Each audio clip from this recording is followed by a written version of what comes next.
If you watched my last video, it was kind of a throwaway video. In fact, I wasn't going to post that video at all, but I wanted a good baseline of a demonstration for a camera that we're going to talk about today, and that's the Insta 360 Go 3S. It's a camera that I've had for a few weeks now, and I like it good enough to where I think I need to make a video about it. I think it's video worthy, if you will. Now, I'm not going to go into just a whole lot of specs on it and everything, because frankly, there's a whole bunch of them, and there's no way I can memorize all that, and there's no way that I've used all those different functions. But the most important thing to know is it does 30 frames per second in 4K, unlike the past versions of it. Now, I've been uber critical of Insta360's image quality in the past. On the 360 camera, on the previous Go camera that I've had, I just really didn't like the image quality at all.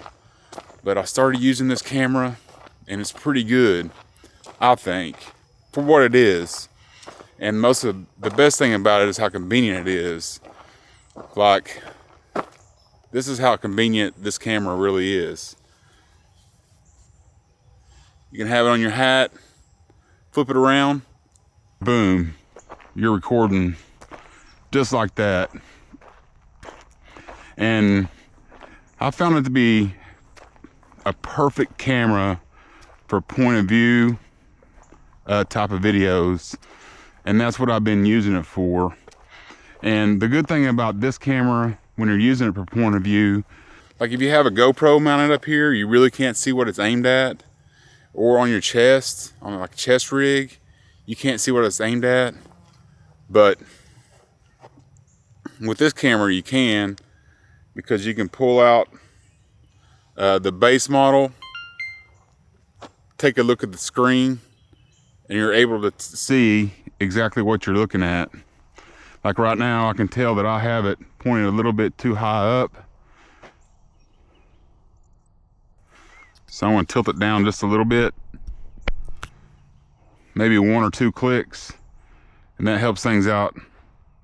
That makes things much better, and you're able to tell what you're actually shooting at, and that makes it really nice to have a little camera like that. Even like a camera with a GoPro or a Action 4, even with the front screen, you can't tell what it's shooting at when it's on top of your head or on a chest rig, so that makes it nice. And I'm filming on it right now, filming you, filming me, filming you. That makes sense? Just to take you through some of the modes that this camera has in case you're interested in that type thing. Of course, you have video up to 30 frames per second in 4K. And then you have what's called a freeform video, which later on in post, you're able to crop it 16:9 or vertical or horizontally, however you want it. Of course, there's time lapse, time shift, slow motion. I think it does 100 frames per second in 1080p, something like that. Loop recording, so you can record like a few minutes at a time. Star lapse mode, interval photo mode, HDR photo mode. Primarily, I just use it in 30 frames per second in 4K. Obviously, it probably doesn't have the best picture quality of all the action camera, because there's, you know, all the action cameras are great these days, and they've increased the video quality more and more and more to where they're just fantastic anymore. But so this one doesn't have it. I mean, it's just a small little tiny camera, you know. Man, I wish it had 60 frames per second in 4K, but it doesn't. I think it would blow up if it had 60 frames per second in 4K.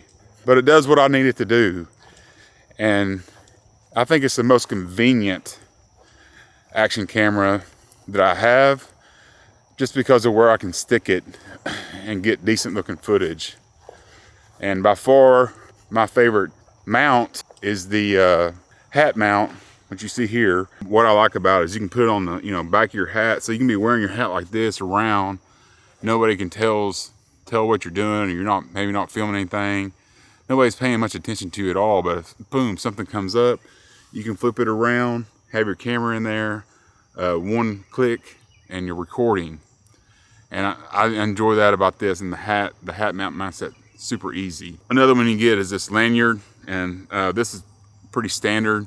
You can put it around your neck and put it down your shirt, and you can stick the camera right on top of there. You can also stick the hat mount right on there if you want to angle it up and down a little bit. Like that helps me out a lot because I'm not just straight up and down on my chest. So there's a little bit of curve there. So I like to have a little bit of, be able to adjust the angle just a little bit so I can stick my hat mount right on this plate or right on this lanyard, and I'm able to adjust the view just a little bit. So that's one thing. Also, it comes with this ball head mount. This ball head mount is pretty awesome. Pretty versatile as well, and it has a 1/4-20 on the bottom, so you're able to stick it, you know, on any kind of tripod or tripod plate or anything like that. But it's pretty cool because you can stick the whole unit on there, and it's magnetic, locks into place, not going anywhere. Or if you don't want to do that, and you just want to stick the camera on there itself, you can stick the camera right on there just like that, and let's see if I can get it on there just right, and it's not coming off. So pretty cool little design there with the ball head. The one accessory that I didn't bring out here is the quick reader that goes with the Go 3S. That is you're definitely going to want that accessory. So what you're going to have to do is, if you don't have the card reader, the quick reader, you're going to have to connect this camera to your phone through the app. I will say the app is excellent. Okay, so connects super easy, and everything's smooth operation there. I mean, it's unbelievable how they can do it, and like Sony can, Canon can, Fuji can, so on and so forth. But anyway, beside the point. So you have to hook this camera up to the app, download all the photos or videos or whatever you have to your phone, and then airdrop that file to your computer if you're editing on your computer, which is kind of a pain in the butt. It takes a while, especially if you have like 6-minute clips or whatnot. The quick reader makes that easier. You can just stick this on the quick reader and power the quick reader up, and it'll start downloading the files onto an SD card on the quick reader, and then you can just stick the quick reader into your computer and edit it that way, or your phone. And that just makes things a lot easier, way faster. And the thing I found about that is you can do that while you're not using the camera. Say you take a video and you're moving from one location to the next, you can put this on the quick reader, and by the time you get to the new location, it's all downloaded onto the SD card and you're good to go. So you can just kind of do that in your spare time. Makes it really convenient. If you're going to buy this camera, interested in this camera at all, highly recommend the quick reader. And also, another good thing about this camera is the audio is pretty surprisingly good. It picks up my voice pretty decent. Even when it's on my hat, I think it sounds pretty good. Unless there's a little bit of wind blowing. Once the wind starts blowing, it falls apart pretty quick. Other than that, audio is pretty good. The main positive about this camera is because it's so small and so lightweight that you're able to mount it pretty much anywhere you want. And they have all kinds of different mounts where specialized, where there's just no, I just don't see any scenario where you wouldn't be able to mount this to whatever you wanted it to. Worst case scenario, you just put it on a super clamp and stick it exactly where you want, and then you're done. I mean, it's so easy. And the back of the camera is magnetic, so if you're have something in metal to stick it to, you can stick it to that. We can talk about some of the downsides of the camera, because there definitely is downsides. I've noticed that maybe the stabilization is not as good as I'd want it to be when I have it on my hat and I'm walking around. And that might be a little bit of user error. I don't know. Also, another downside is you're locked into whatever storage you have. I have 128 gigs, which is generally more than enough. But if you're ever shooting more than that, you're kind of out of luck. You're gonna have to download the footage and start over. So that's kind of a downside. You can't just put an SD card in it and keep on going. And probably the biggest downside of them all is the battery life. And when you take the little pod out of the action camera and stick it on your hat, it'll record about 6 to 10 minutes, somewhere in there. Again, I don't have an exact time.